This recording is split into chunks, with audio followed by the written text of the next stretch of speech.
Hello class twelfth, Mohammad आवेज़ इस side. और आज हम आप लोगों के लिए एक न्यू चैप्टर लेकर आए हैं जो कि है आपका chapter number 1 which is from your Vistas book. और इस चैप्टर का नेम है the third level by Jack Finney. तो आज इस चैप्टर को हम डिस्कस करने वाले हैं। बिफोर डिस्कसिंग द चैप्टर मैं आपको बताना चाहूँगा स्टूडेंट्स बहुत ध्यान से इस चैप्टर को समझिएगा, बार बार रिवाइंड कर सुन लीजिएगा वीडियो को, क्योंकि बहुत ज़्यादा ट्विस्टेड और बहुत ज़्यादा कॉम्प्लेक्स चैप्टर है। तो इसलिए मैं आपसे पहले ही बोलना चाह रहा हूँ कि आप इस चैप्टर को बहुत ध्यान से सुनिएगा। और एक छोटा सा रिव्यू भी देना चाहूँगा मैं आपको इस चैप्टर का। द थर्ड लेवल, जैसा कि हम इस चैप्टर का नेम पढ़ रहे हैं, तो ये एक थर्ड लेवल से मतलब है स्टूडेंट्स, जैसे किसी बिल्डिंग की स्टोरीज़ होती हैं अलग अलग, first story, second story, third story, ऐसे ही हम उन्हें लेवल्स भी बोलते हैं, first level, second level and third level. तो ऐसे ही ये किसी स्टेशन के थर्ड लेवल के ऊपर बेस्ड है पूरी स्टोरी। और इसमें 3 हमारे कैरेक्टर्स हैं। सैम जो कि इसका मेन प्लॉट है, और दूसरा उसकी वाइफ लुइसा, और तीसरा चार्ली। और आइए हम इस चैप्टर के बारे में डिस्कस करते हैं। तीनों ही इम्पॉर्टेंट हैं इस चैप्टर में। The presidents of the New York Central and the New York, New Haven and Hartford railroads will swear on the stack of timetables that there are only 2, but I say that there are 3 because I have been on the third level of the Grand Central Station. देखिए यहाँ बताया जा रहा है कि New York के जो presidents हैं, जितने भी सारे नेम्स लिए गए हैं, वो इतने श्योर है, वो इस बात पर स्वेयर कर सकते हैं कि सिर्फ ग्रैंड सेंट्रल पर 2 ही लेवल्स हैं। लेकिन यहाँ पर चार्ली मेंशन कर रहा है कि यहाँ पर तीन लेवल हैं, क्योंकि वो एक बार थर्ड लेवल पर गया है। Yes, I have taken the obvious step. I talk to a psychiatrist friend of mine among others. I told him about the third level at Grand Central Station and he said it was a waking dream wish fulfilment. अब यहाँ पर हमें पता चलता है कि Charlie जो है अपने फ्रेंड सैम से बात करता है, जो कि एक साइकेट्रिस्ट होता है, और वो साइकेट्रिस्ट उसे बताता है कि तुमने कुछ नहीं, सिर्फ एक अच्छा खुली आंखों से सपना देखा है जो कि तुम्हारा विश फुलफिल नहीं हो सकता। He said I was unhappy. That made my wife kind of mad, but he explained that he meant the modern world is full of insecurity, full war, worry and all the rest of it, and that I just want to escape. यहाँ पर psychiatrist friend उसको बताता है कुछ नहीं है, सिर्फ तुम्हें ज़्यादा टेंशन है, तुम ज़्यादा टेंशन ले रहे हो दुनिया की, और पूरी दुनिया इनसिक्योरिटी से भरी है, वॉर से, फियर से। हर कोई जो है एस्केप करना चाहता है, भागना चाहता है इन सब बातों को सोच कर, इन सब इल्यूशन को सोच कर। Well, who doesn't? Everybody I knows want to escape, but they don't wonder down into any third level at Grand Central Station. फिर चार्ली बोलता है कि हाँ, मुझे मालूम है हर कोई टेंशन में रहता है, हर कोई इल्यूजन्स के बारे में इमेजिन भी करता है, लेकिन इसका ये मतलब नहीं है कि कोई बंदा थर्ड लेवल तक जाए ग्रैंड सेंट्रल के, और ऐसा मेरे साथ हुआ है। But that's the reason, he said, and my friend all agreed, everything point two it. They claim my stamp collecting for example that's a temporary refuge from reality. अब देखिए यहाँ पर चार्ली के फ्रेंड्स उससे बोलते हैं कि भाई देखो, तुम बहुत ज़्यादा मतलब रियलिटी से बाहर जीते हो, तुम्हारे जो स्टैम्प कलेक्शन है ये भी तुम मतलब स्टैम्प फालतू में कलेक्ट करते हो, और ये रियलिटी से सब बातें अलग हैं, इसलिए तुमने अपना माइंड इस तरह से बना लिया है कि तुम ऐसे इल्यूजन आते रहते हैं।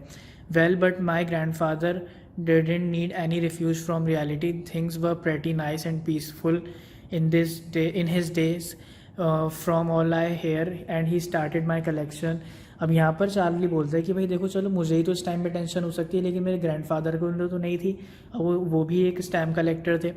It's a nice collection, 2 blocks of 4 of practically every US issue, first day covers and so on. उसका कलेक्शन काफ़ी ज़्यादा नाइस था, उसमें काफ़ी सारे फर्स्ट डे कवर्स थे। मैं आपको बताना चाहूँगा फर्स्ट डे कवर क्या होता है। फर्स्ट डे कवर एक ऐसा स्टैम्प कलेक्शन होता है कि कभी भी कोई स्टैम्प रिलीज़ होती है, मार्केट में न्यू आती है, तो स्टैम्प कलेक्टर्स जाकर उस स्टैम्प को ख़रीदते हैं और अपने एड्रेस पर ब्लैंक एनवेलप में पोस्ट कर और ले लेते हैं, सो दैट वो स्टैम्प जो है उस डेट में पब्लिश हो जाए officially. President Roosevelt collected stamps too, you know. वो बताता है प्रेसिडेंट रूजवेल्ट भी स्टैम्प्स कलेक्ट करते थे, तो इस बात वो इसलिए बताता है कि कोई उन्हें वो नहीं था, मतलब वो रियलिटी से भागना नहीं चाहते थे, कोई ने रिफ्यूज़ नहीं था, तो वो यहाँ पर ये बात मेंशन करता है। Anyway, here's what happened at Grand Central one night last summer, I work late at the office. वो यहाँ पर पूरी स्टोरी बताता है ग्रैंड सेंट्रल की।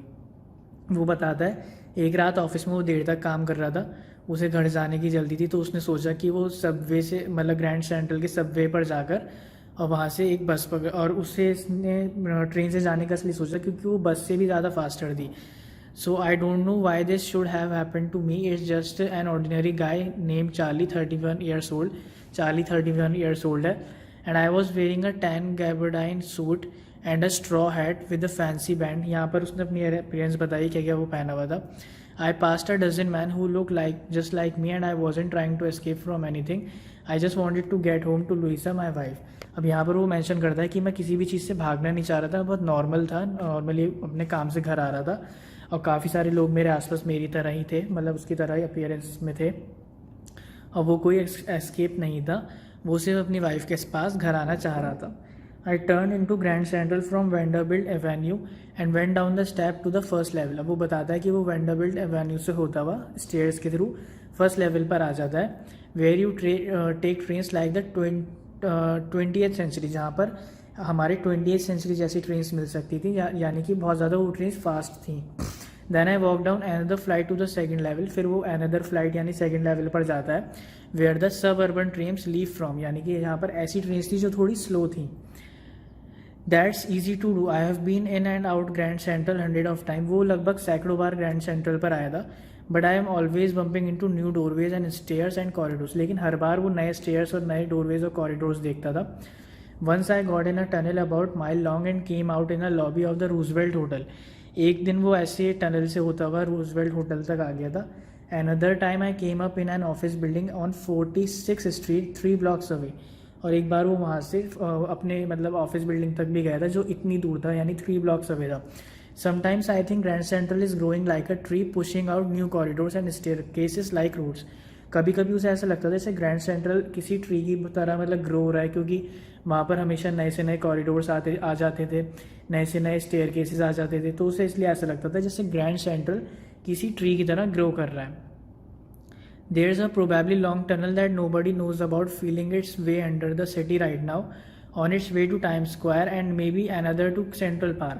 अब उसने बोला कि वहाँ पर एक ऐसी लॉन्ग टनल थी जिसके बारे में शायद ज़्यादा लोगों को मालूम नहीं था, जो कि टनल टाइम्स स्क्वायर तक लेकर जाती थी और सेंट्रल पार्क तक.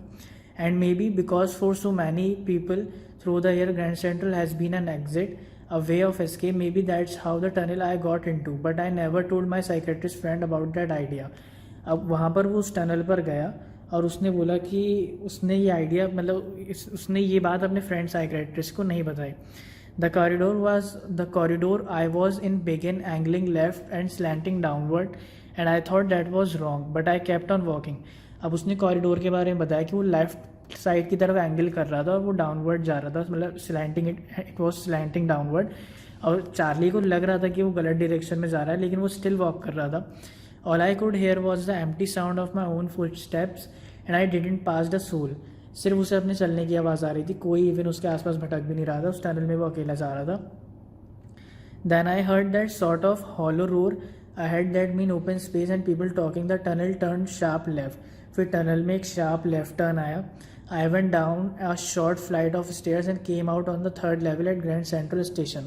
फिर वो स्टेयर केसेस से होता हुआ एक 3rd लेवल पर आ गया था जो कि उस ग्रैंड सेंट्रल स्टेशन पर था. For just a moment I thought I was back on the 2nd level. एक मोमेंट के लिए उसे ऐसा लगा जैसे कि वो 2nd लेवल पर आ गया था. But I saw the room was smaller, there was fewer ticket windows and train gates and the information booth in the centre was wood and old looking. लेकिन उससे कुछ चीज़ों को देखकर मतलब काफ़ी ज़्यादा हैरत हुई, काफ़ी ज़्यादा वो अमेज्ड हो गया. जैसे कि वो चीज़ें थी, वुडन फ्रेम्स थे वहाँ पर, ट्रेन गेट्स थे और टिकट विंडोज़ भी बनी हुई थी. And the man in the booth wore green eye shade and long black sleeve protectors. अब यहाँ पर उसने देखा कि एक आदमी मतलब ग्रीन आई शेड में और लॉन्ग ब्लैक स्लीव्स पहना हुआ था, जो कि काफ़ी टाइम पहले का फैशन था. The lights were dim and sort of flickering. और जो वहाँ पर लैंटर्न्स थे, जो लाइट थी वो मतलब थोड़ी फ्लिकरिंग थी, यानी थोड़ी हल्की सी हिल सी रही थी. फिर उसे रियलाइज हुआ कि वो कोई बल्ब नहीं, वो गैस लैम्प्स थे. then I saw why they were open flame gas lamp. उसे रियलाइज हुआ कि वो जो है गैस लाइट्स थी. there were brass spittoons on the floor and across the station a glint of light caught my eye. A man was pulling a gold watch from his vest pocket. अब यहाँ पर उसने देखा कि जगह जगह brass स्पिटून्स रखे हुए थे जहाँ पर लोग स्पिट कर सकते थे. और यहाँ पर उसने देखा कि एक आदमी ने अपने मतलब वेस्ट में से गोल्ड वॉच निकाली. He snapped open the cover, glanced at his watch and frowned. He wore a derby hat and black 4-button suit with tiny lapels and he had a big black handlebar mustache. अब देखिए यहाँ पर उसको उस आदमी की appearance देखकर काफ़ी ज़्यादा हैरानी हुई। वो इसलिए क्योंकि वो काफ़ी ज़्यादा ओल्ड फैशन कपड़े पहना हुआ था जो कि काफ़ी टाइम से बंद हो गए थे। उसकी काफ़ी बड़ी हैंडल बार टाइप मुस्टच भी थी। When I looked around and saw that everyone in the station was dressed like 1890 something, और उसे स्टेशन पर ये देखकर काफ़ी ज़्यादा हैरानी हुई कि वहाँ पर ऑलमोस्ट सब लोग जो है वो 1890s के कपड़े पहने हुए थे। I never saw so many beard, sideburns and fancy moustaches in my life. उसने कभी भी इतने ज़्यादा मतलब बियर्ड वाले और साइड बर्न्स मीन जो हमारे एयर के पास जो हेयर्स होते हैं उन्हें साइड बर्न्स बोलते हैं, उसने कभी भी इतने ज़्यादा लोगों को ऐसे नहीं देखा था। A woman walked in through the train gate, she wore a dress with leg of mutton sleeve and skirts to the top of her high button shoes. Back of her, out of the track, I caught a glimpse of a locomotive, a very small Currier and Ives locomotive with a funnel-shaped stack, and then I knew. अब देखिए यहाँ क्या बताया जा रहा है, यहाँ बताया जा रहा उसने उस लेडी के पीछे उसने लोकोमोटिव को देखा, यानी कि वहाँ का जो इंजन था उसे लोकोमोटिव बोला जाता था, और वो एक करियर आइव्स कंपनी का लोकोमोटिव था जो कि फनल शेप में था। फिर उसे मालूम पड़ा कि क्या है। To make sure I walk over to a newsboy, फिर वो एक न्यूज़ बॉय के पास गया, वो क्योंकि कंफ्यूज हो गया था काफ़ी ज़्यादा कि हो क्या रहा था, तो वो एक न्यूज़ बॉय के पास गया, न्यूज़पेपर वाले के पास, और वहाँ पर उसने देखा कि वो एक न्यूज़पेपर था जिसका नेम था द वर्ल्ड, जो कि काफ़ी टाइम पहले ही बंद हो गया था। And the world hasn't been publish for years. The lead story said something about president Cleveland. I have found that front page since in the public library files and it was printed June 11, 1894। और फिर वो date देखकर काफ़ी ज़्यादा amazed हो गया था कि उस पर डेट प्रिंटेड थी 11 जून 1894। I turn toward the ticket windows knowing that there on the third level at Grand Central Station I could buy tickets that would take Louisa and me anywhere in the United States and wanted to go. अब उसके दिमाग में आया कि वो ticket वाले window से 2 tickets खरीदे अपने और लुइसा के लिए, और यूनाइटेड स्टेट्स में कहीं भी चला जाए in the year 1894, and I wanted 2 tickets to Galesburg Illinois. अब वो जो है गैल्सबर्ग जाना चाहता था, जो कि उसके दादाजी के होम प्लेस था। गैल्सबर्ग काफ़ी अच्छी शान जगह थी, वो वहाँ पर जाना चाहता था। Have you ever been there? It's a wonderful town still with big old frame houses, huge lawns and tremendous trees whose branches meet overhead and roof the streets. अब यहाँ पर उसने बताया कि मतलब वहाँ का जो आसपास की सराउंडिंग्स थी वो इस तरह थी, काफ़ी बड़े बड़े लॉन्स थे, बड़े बड़े ट्रीज़ थे, और ट्रीज़ इतने बड़े थे कि वो स्ट्रीट की रूफ्स पर, मतलब स्ट्रीट के ऊपर ट्रीज़ ने एक तरह से रूफ्स बना रखी थी। And in 1894 summer evening were twice as long. 1894 में समर इवनिंग काफ़ी लंबी होती थी शाम, और वहाँ पर जो है लोग आकर बैठ जाया करते थे अपने लॉन्स में, और जो मैंस होते थे वो सिगार स्मोक किया करते थे और चुपचाप जो है शांति से बातें किया करते थे, और काफ़ी ज़्यादा पीसफुल माहौल था उस टाइम वहाँ का, क्योंकि कोई वर्ल्ड वॉर उस टाइम तक नहीं हुई थी। वर्ल्ड वॉर होने में अभी भी 10 ईयर्स बाकी थे, और वर्ल्ड वॉर सेकेंड में पूरे 40 ईयर्स। आगे बढ़ते हैं। The clerk figured the fare, he glanced at my fancy hat band, but he figured the fare and I had enough for 2 coach tickets one way. अब यहाँ पर टिकट कलेक्टर जो था, यानी कि जो उसे टिकट दे रहा था, उसने फेयर कैलकुलेट करा, but when I counted out the money and looked up the clerk was staring at me. अब जब उसने उसको पैसे दिए तो उसकी तरफ स्टेयर करने लगा। He nodded at the bills that ain't money mister, और उसने उससे कहा कि ये कोई पैसे नहीं है, क्योंकि वो एक पुरानी करेंसी एक्सपेक्ट कर रहा था, लेकिन उसे चार्ली ने न्यू करेंसी दे दी थी जो उसकी नज़र में कोई नोट्स नहीं थे। और उसने बोला क्लर्क ने, and if you are trying to skin me, अगर तुम मुझे बेवकूफ़ बनाने की कोशिश कर रहे हो, you won't get very far, तो तुम बिल्कुल ऐसा नहीं कर पाओगे। And he glanced the cash drawer beside him, of course the money was old style bills, half again as big as the money we use nowadays and different looking. I turned away and got out fast. There is nothing nice about jail even in 1894. वो वहाँ से Charlie भाग गया। उसने सोचा कि कहीं ये क्लर्क जो है वो पुलिस नहीं बुला ले, उसे जेल जाने का डर था। and that was that I left the same way I came, I suppose. Next day during the lunch hour I drew $300. देखिए अब यहाँ चार्ली बता रहा है कि जिस रास्ते से चार्ली गया था उसी रास्ते से वो वापस आ गया था, और अगले दिन लंच के बाद वहाँ पर वो अपने बैंक गया और उसने वहाँ से $300 निकाले। अपनी लगभग ऑलमोस्ट सब सेविंग वो निकाल चुका था, लेकिन उसे जो है वो करेंसी ओल्ड चाहिए थी, तो उसने एक्सचेंज करने का सोचा, और एक्सचेंज करने के बदले उसे $300 के बदले उसे $200 मिले, जो कि ओल्ड स्टाइल थे। लेकिन चार्ली ने इतना नहीं सोचा, क्योंकि चार्ली को मालूम था कि 1894 में लगभग 13 सेंट्स में एक डज़न एग आ जाते थे, यानी वहाँ पर काफ़ी सब चीज़ें चीप थी, तो इसलिए चार्ली ने न ज़्यादा चिंता करते हुए वो पैसे ले लिए थे. But I have never again found the corridor that leads to the third level at Grand Central station, although I have tried often enough. लेकिन चार्ली उस दिन के बाद कभी भी ग्रैंड सेंट्रल स्टेशन पर थर्ड लेवल को नहीं ढूंढ पाया था, और उसने वो काफ़ी बार उसने ट्राई किया था. Louisa was pretty worried when I told her all this. Louisa को काफ़ी ज़्यादा टेंशन हुई इस बारे में जब ग्रैंड सेंट्रल के थर्ड लेवल के बारे में चार्ली ने उसे बताया. I didn't want me to look for the third level any more. और लुइसा चाहती थी कि वो अब कोई ऐसा काम नहीं करे जिससे कि वो थर्ड लेवल में वापस चला जाए. And after a while I stop and went back to my stamp. और फिर उसने ये सब बातों को भूल गया, वो फिर से अपनी स्टैम्प कलेक्ट करने लग गया. But now we are both looking every weekend because now we have prove that the third level is still there. लेकिन हर वीकेंड पर लुइसा और चार्ली जो है दोनों थर्ड लेवल को ढूंढने निकल जाते थे, क्योंकि उनके पास एक प्रूफ था कि थर्ड लेवल वाकई में है.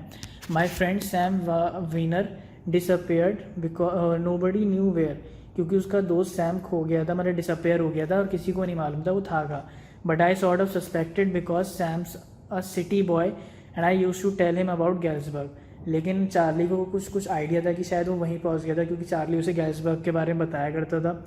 I went to school there and he always said he liked the sound of the place and that's where he is all right in 1984 और 1894 सॉरी. उसे यही लग रहा था कि उसको गैल्सबर्ग बहुत पसंद था, तो वो शायद वहीं पहुंच गया था. बिकॉज वन थिंग फर्सिंग with my stamp collection I found value. Do you know what's the first day cover is when a new stamp is issued. First day cover मैं आपको ऑलरेडी बता चुका हूँ, तो मैं इसे स्किप करना चाहूँगा. अब देखिए the envelope they are never open. देखिए फर्स्ट कवर एनवेलप जो भी हुआ करते थे, मैंने आपको ऑलरेडी इस वीडियो में बता दिया है, तो वो ओपन नहीं करे जाते थे. वो इसलिए क्योंकि फर्स्ट कवर एनवेलप जो बंदा स्टैम्प कलेक्टर होता था वो उसे खुद ही अपने एड्रेस पर पोस्ट किया करता था, और उसे मालूम होता था कि इसके अंदर कुछ नहीं होगा एक ब्लैंक पेपर के अलावा. That night among my oldest first day cover I found one that shouldn't have been there but there it was. एक रात उसे एक ऐसा फर्स्ट डे कवर मिला जो उसे कभी नहीं मिलता था, लेकिन उस दिन मिला. It was there because someone had mailed it to my grandfather at his home in Galesburg. अब देखिए that night among my oldest first day cover.